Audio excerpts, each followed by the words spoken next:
Ladies and gentlemen, welcome back. We've got another beautiful video today for my Vanquish Soul K9 build that we have been put together and we've been testing out at locals lately. This has been a very beautiful build. And I also wanted to make this video real quick. This is another 3 a.m. banger, as my homie Corey would say. Shout out Magic Carpet the Covenant.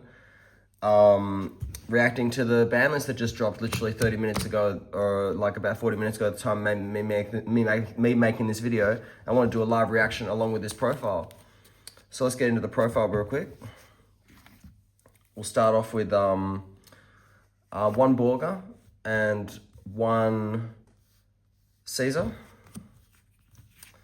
And then we will go with one Lupus, one Lantern, and we will go triple Jokel on top of that. And then we are obviously going triple Starlight Azunas here.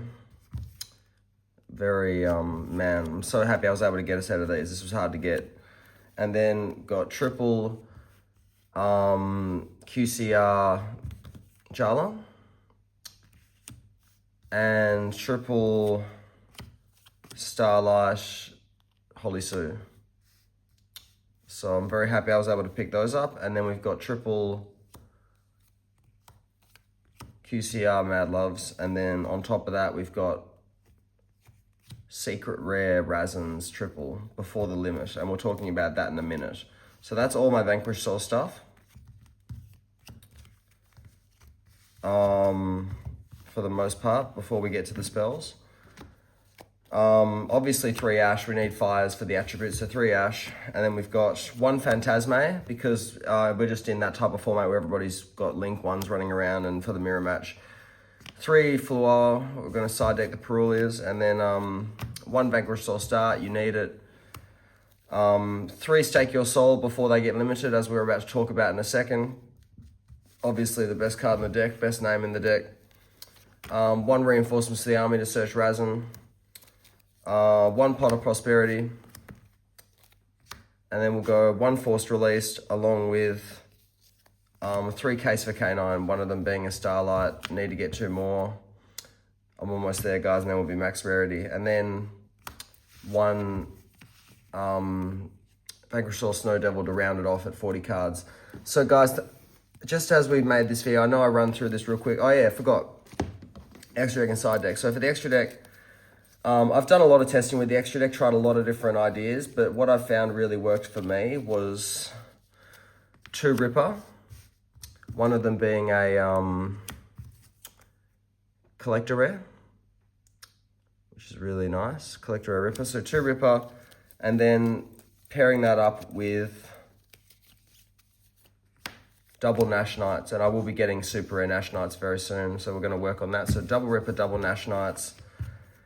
And we will be going with Vanquish Soul Rocks as the level 4, just because it's actually a good card, guys. It's good in the mirror and stuff like that. So yeah, and then for links, we'll go Sayuja, and SPs are only link monsters. Oh no, along with obviously the Rock, 1 Secret, 1 Ultra, because I like rocking the Prismatic Secrets, so we got those.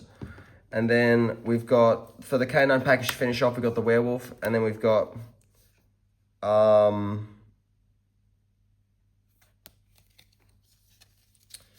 obviously to finish off this 104 package, the C Nash Knight and the 2 104s, so we can go into 104 Masquerade. And then we'll go pair of Dice Smasher and Typhon to round it out before the Dice Smasher gets banned. And I barely even go into this, man.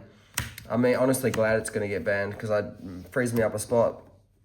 And for the side deck, really quick, we're running with 2 Thrust and a D Barrier, Protoss and a Triple Tactics Talent, a Droll and a Harpy's Feather Duster. Sorry about the sleeve. Droll and a Harpy's Feather Duster.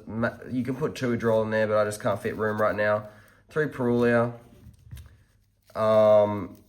Nibiru, there can only be 1, obviously, because this is the deck that can play it. This card is just to stop Yummy and to stop Melodious. You need to play a special summon light monster, so just normal summon that, because you don't need to normal summon this deck. Anti-spell without the title, really cool, I know. And then Bestial Magnamut to search for Caesar and search for Phantasma. No, I was main decking this, but I just can't fit it in right now.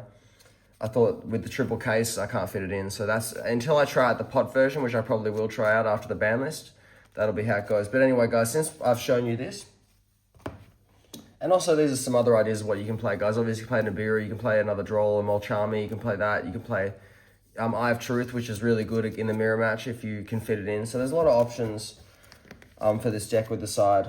But anyway, to get to the ban list, so yeah, basically, guys, this is getting banned. So it's going to be freeing us another spot. I'm going to probably replace that spot with Zeus after the ban list hits. And with the main deck, obviously, you all have probably heard about it by the time of this video. We've got Razin getting reduced to 1 instead of 3. So I'm going to have to figure out what to replace these with. And also with the Stake Your Soul. So we got both of these cards, these beautiful cards. Thank God they didn't get printed any higher rarity than Prismatic Seeker, so it saved me a bit of money, thank God. These getting limited instead of all the other stuff, like the Holy Sue, thank God. But yeah, I think the play here, guys, is figuring out what to replace these with, because it will be bricky. I think you can definitely go, you know, if 2 of these are gone, we can go Pot of Extravagance, maybe a third Pot of Extravagance, and then, but that third slot, we need attributes as well, you know what I'm saying? So I feel like if I'm going to replace with attributes too, there's also the Borga route. If you want to replace this with a Borga, we can go triple Borga, is another interesting way we can play it, instead of having to go the Pot of Extravagance route. But it's just really kind of like up to you guys at the end of the day, and I'm still like figuring it out. But I think, yeah, it's double Borga maybe. And that's the thing, like with these decks, the list is very fluid most of the time, and it's very hard to understand like what to do, whether to continue to play or whether to go on to a different list, a different deck or.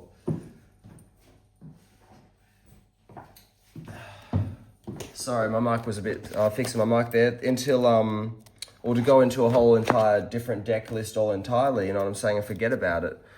This is a card I regret not putting in the list, by the way, 104 Silent Honor Arc. This is also something to just attach off the Nash Knight, sometimes when they don't bounce or when you don't have the material to do it. So I do regret not putting this in. So if I did go back to this list, I would definitely put this back in the, I could definitely replace the Dice Smasher with this as well.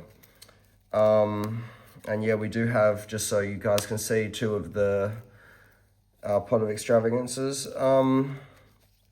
But yeah, guys, it's very, I mean, people are even playing double Caesar before the new cards came out. So maybe people are going to go back to double Caesar now and double Borga, or maybe triple Borga, or maybe just, maybe people won't even be playing Reinforcements of the Army anymore, because Reinforcements of the Army is like a one-of now that only searches for 1 card literally now. So will people even be playing this card anymore? I don't know. It's a very tough call. I think I will, just because it's such a good card. You kind of got to risk it for the biscuit, you know, just to get this card in your hand, because we're going to have less fires now. Replacing these cards doesn't solve the fire issue. I mean, sure, you can put Kurikara in there, but the thing with Kurikara, guys, it sounds good on paper, but in theory it sounds great and all that, but it's just not as good as you may think, unfortunately, in terms of when you actually get on the field and you're in the middle of a duel. It's not as good as you think. So I think, you know, there's definitely options, like I showed before in the side deck. Like my friend Windy was telling me, you play the Dogoran, you tribute the Dogoran, and then you use Mad Love effect to bounce it back to your hand, do it again, you know what I'm saying? So there's definitely plays with that, and that might be the only way to go about it. But again, it doesn't solve the consistency and the issues with the starters. So it's just going to be one of those things where I think we're going to be forced to play the pot version, just for because it'll be one of those situations where if we're 1 card away from, you know, going off, you know what I'm saying, and make sure we're not one card short is ensuring these, because the Borga draw just isn't enough. You need this, and playing triple Ripper, and playing triple triple Ripper and triple Rock. So yeah, I know we don't want to end up like Joshua Schmidt and end up banishing all 3 rocks and stuff like that, but I think this might be like a high ceiling type of deck, and like risky decks at this point, because I just do not know why they hit this card. I understand why they hit this one, but when I was testing guys before I even built this deck and was finished it, I was only playing 2 of these because I only had 2, and when I was running only 2 Stake Your Souls, it was fine. So I'm not worried about the Stake Your Soul, but this card, because of the impact with the reinforcement, I just didn't think people thought it was that good. That's crazy. Okay, but we'll figure it out, guys. I just wanted to put my words out there, give you some food for thought. And hopefully, guys, the next list I put up, if this doesn't do any well, we're going to pivot to White Forest K9. I know a lot of people think, oh, it's not that good, but trust me, guys, I think this is better than the Fiendsmith version, especially with Moon getting banned. That's the other thing I want to say. Moon got banned. So with Moon getting banned, there's no point playing Fiendsmith and White Forest anymore. The pure version was better anyway. So yeah, guys, we're going to go from there. And I'll see you guys in the next one. Peace.